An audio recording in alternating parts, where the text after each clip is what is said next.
Hey, what's good YouTube? Instructify here. Welcome back to So today I'm going to be showing you guys how you guys can delete Valorant and Riot Client. So I'm assuming you guys are having this issue where you're in settings and you're searching up Riot and installed apps and then you're trying to delete it by pressing here and clicking uninstall.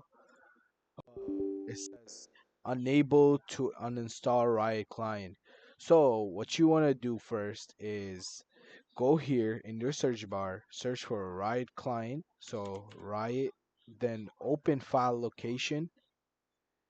Right here in file location, what you want to do is click on programs. In programs, you want to right click on it and then press this delete symbol. Right here is going to delete Riot Client for you. Now what you want to do is delete Valorant and then uninstall Valorant. Boom, successfully deleted. And when you try to do this again and install, it's gonna finally uninstall successfully. So if this video helped you guys out, make sure you guys like, subscribe, and leave a comment down below if you guys need any more help.